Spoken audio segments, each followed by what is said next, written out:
A diferencia de los orientales, nosotros, los occidentales, hemos sido criados y educados con la creencia de que el destino está escrito y que tenemos que aceptar lo que Dios y la naturaleza nos han enviado. Inclusive existen religiones que sostienen que las desgracias son merecidas y que el sufrimiento es requisito para ganarse el cielo. Nada más lejos de la realidad.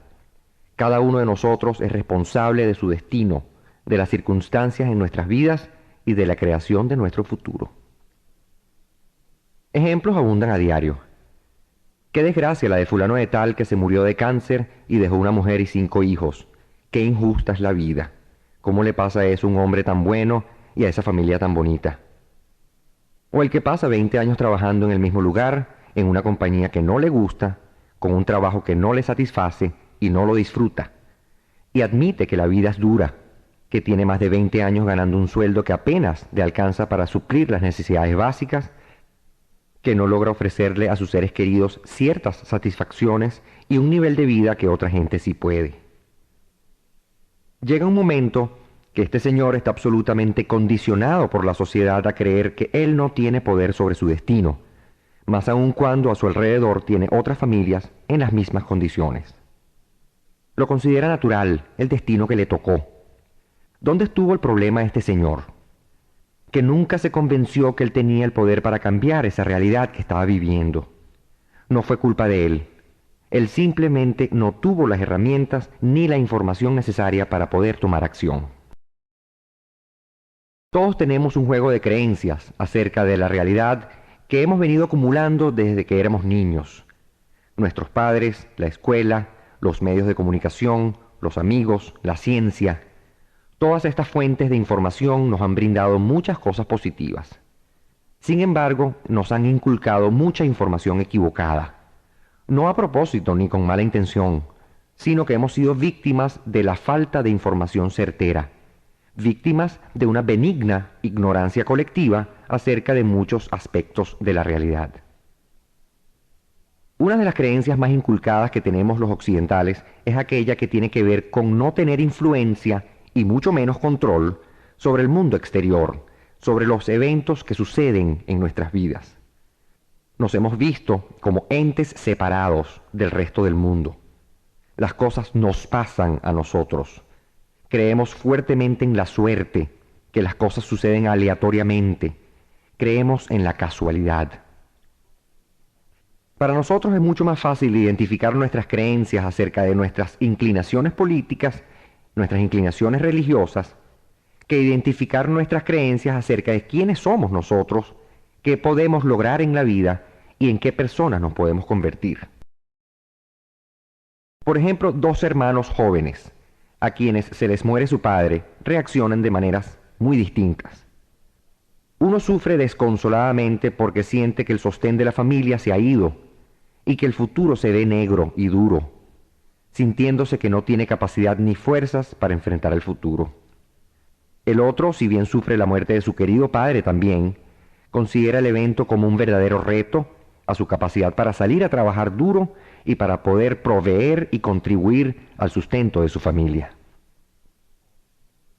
Henry Ford decía que si crees que puedes o si crees que no puedes, siempre tendrás la razón. No son las circunstancias, no son los eventos en sí, sino el significado que le damos a esos eventos, lo que produce quiénes somos y cómo actuamos. El peligro más grande está en etiquetar. Los humanos somos muchas cosas al mismo tiempo. A veces actuamos como personas inteligentes, otras veces no tanto. A veces somos tercos, a veces no tanto. Hay días de buen humor, otros días de mal humor. En épocas somos más agresivos, en otras somos más pacíficos. Pero cuando etiquetamos no nos permitimos aceptar que las cosas no son blancas o negras. Hay muchas tonalidades de grises en nuestra conducta, en nuestras habilidades y en nuestra personalidad en general. Estas generalizaciones siempre contienen yo soy tal cosa, la gente es tal cosa, la vida es tal cosa, mis padres son tal cosa. El simple ejercicio mental de entender esta limitación es el primer paso para cambiar nuestro juego de creencias limitadas. No olvidemos que en el momento de aceptar que una creencia es verdad absoluta, se activa el sistema nervioso y actúa según estas órdenes.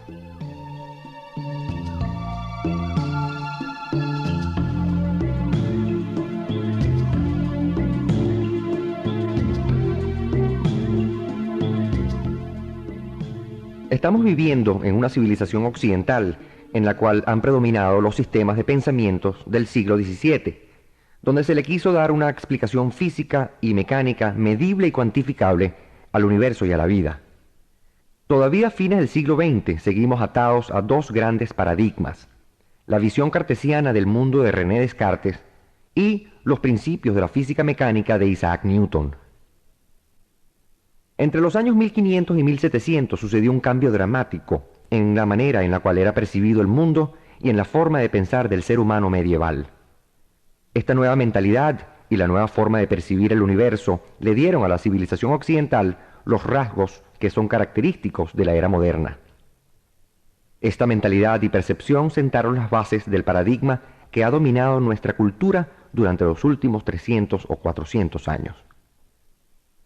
Antes del año 1500 la visión del mundo era orgánica, tanto para Europa como para la mayoría de las otras civilizaciones. La gente vivía en comunidades pequeñas y homogéneas, caracterizadas por la interdependencia de los fenómenos espirituales y los fenómenos materiales. Las necesidades de la comunidad eran de mayor importancia y debían ser atendidas previamente a las necesidades individuales. La ciencia medieval era muy distinta a la ciencia contemporánea. Estaba basada en el razonamiento y en la fe, y su principal objetivo era entender el significado de las cosas y el significado de los eventos, en lugar de su predicción y control. Los científicos medievales, buscando las razones detrás de los diversos fenómenos naturales, consideraban a Dios, el alma humana y la ética como aquellos temas de mayor importancia. Todo empieza a cambiar alrededor del año 1500 con la Revolución Científica. La Revolución Científica comienza con Nicolás Copérnico, quien cuestiona la visión de la Tierra como centro del universo y al hombre como figura central de la creación de Dios, dogma aceptado durante más de 1000 años.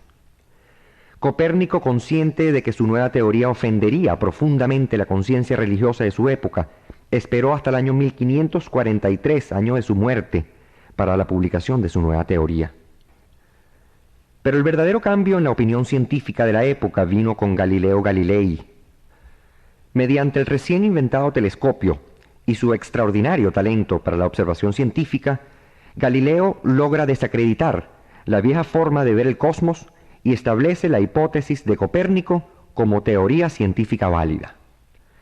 Galileo fue el primero en combinar la experimentación científica con el lenguaje matemático para formular las leyes que rigen el mundo y el universo.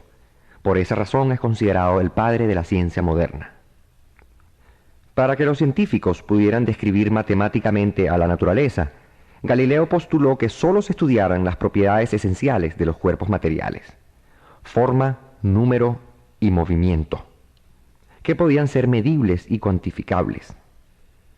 Otras propiedades como color, sonido, olor, sabor, eran sólo proyecciones mentales subjetivas que debían ser excluidas del alcance científico.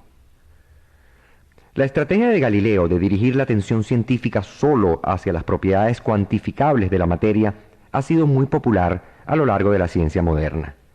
Sin embargo, a un gran costo.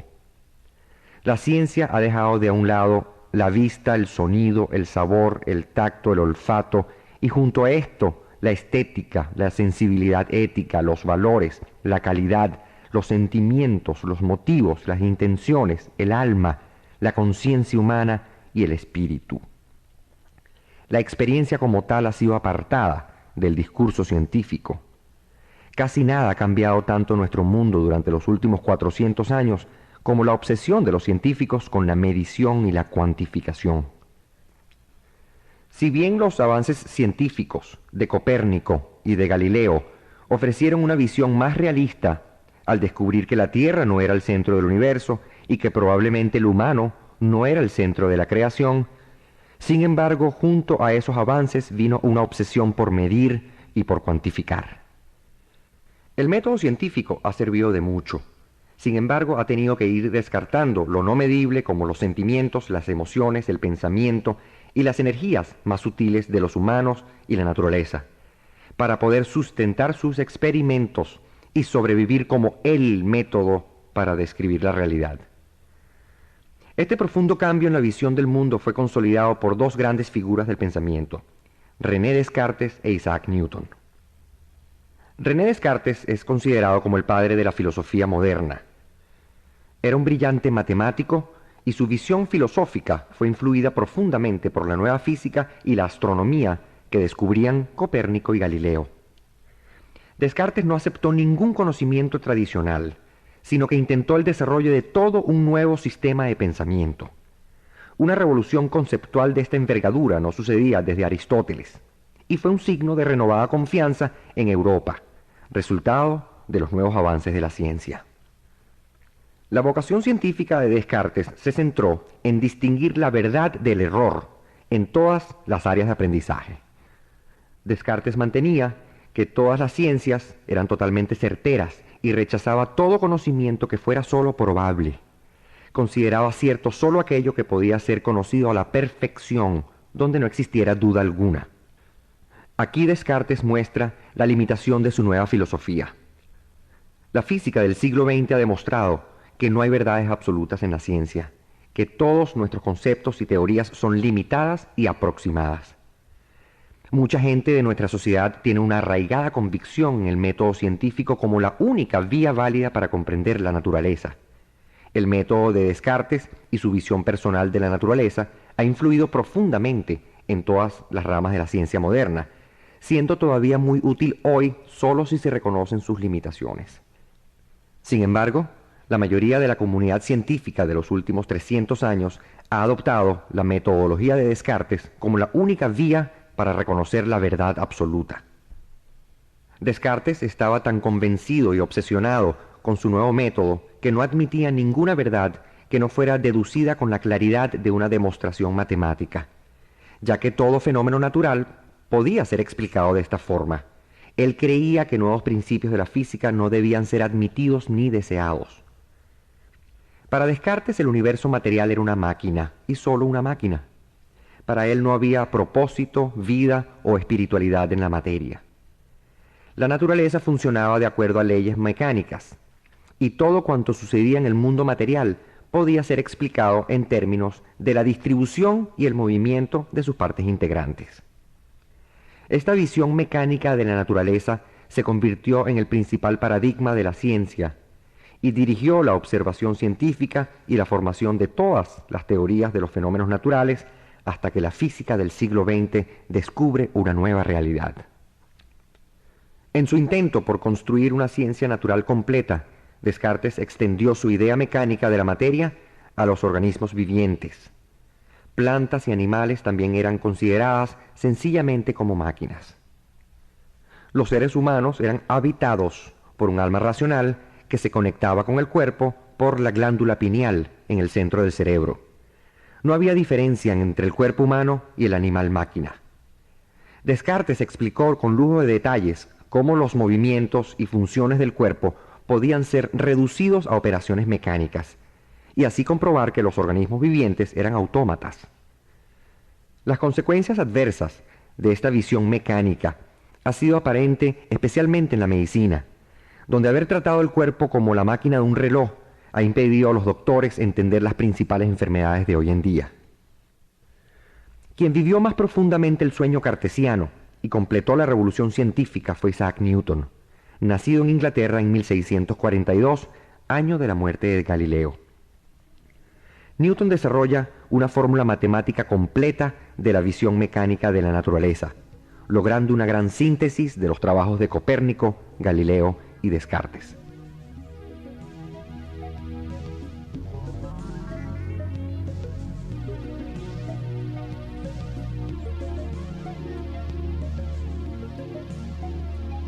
El dominio de las ciencias matemáticas de Newton fue muy superior que el de los científicos de la época.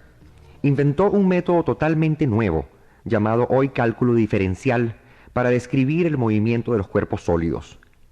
Este enorme logro intelectual ha sido reconocido por Einstein como probablemente el mayor avance del pensamiento que un solo individuo ha tenido el privilegio de crear. De acuerdo a la leyenda, la base de la teoría de Newton comienza con la inspiración cuando ve caer una manzana del árbol. Concluyen que la manzana fue atraída hacia la Tierra por la misma fuerza que ala los planetas hacia el Sol. Este fue el inicio de la formación de las leyes que gobiernan todos los objetos del sistema solar, desde piedras hasta planetas. El universo newtoniano era un enorme sistema mecánico que opera según leyes matemáticas exactas. Esta imagen de una máquina mundo perfecta implicaba la existencia de un creador externo, un dios monárquico que gobernaba desde arriba, imponiendo su ley divina. Los fenómenos físicos de por sí no eran considerados divinos.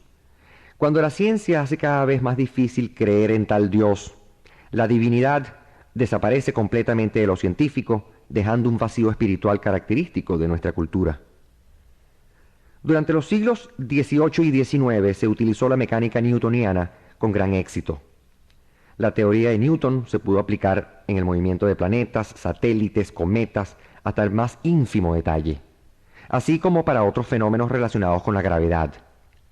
El sistema matemático del mundo se convierte rápidamente en la correcta teoría de la realidad y generó enorme entusiasmo entre los científicos y el público en general. La imagen del mundo como una máquina perfecta, idea introducida por Descartes, fue considerada como hecho probado y Newton se convirtió en su símbolo. Personajes como Descartes y Newton fueron tan sobresalientes e inteligentes en su época que dejaron una huella profundísima en la manera en que percibían el mundo. Ellos aportaron mucho a la civilización humana, conocimientos que han servido para lograr avances de mucha trascendencia. Sin embargo, su obsesión por la medición y el control los obligó a tener que ir descartando muchas variables que no podían ser medidas, como los sentimientos, las emociones, el pensamiento, la intuición, la inteligencia humana, la inteligencia innata de la naturaleza. Se quedaron con lo que percibían los 5 sentidos. Esto está todo muy bien si hubieran aceptado que este nuevo método científico solo estaba midiendo una fracción de la realidad, aquella fracción que solo percibían los sentidos. El problema grave estuvo en describir esta fracción como la única realidad. Como durante estos 400 años la ciencia no había logrado medir estos aspectos más sutiles de la existencia, nuestra educación se centró en esta pequeña fracción de la realidad. Nosotros somos hijos de esta forma de ver al mundo y de ver a la vida. Sin embargo, la física de principios de siglo comenzó a descubrir otra realidad mucho más amplia. Los principios de la física contemporánea está marcada por los logros de una figura de extraordinario nivel intelectual, Albert Einstein. Los trabajos científicos de Einstein son monumentos intelectuales que marcan el inicio del pensamiento del siglo XX. A lo largo de su vida científica, su búsqueda se centró en lograr construir una base científica sólida y unificada para la física. Y durante toda esta búsqueda, Einstein creyó profundamente en la armonía innata de la naturaleza, en la mágica inteligencia del universo, la naturaleza y el ser humano.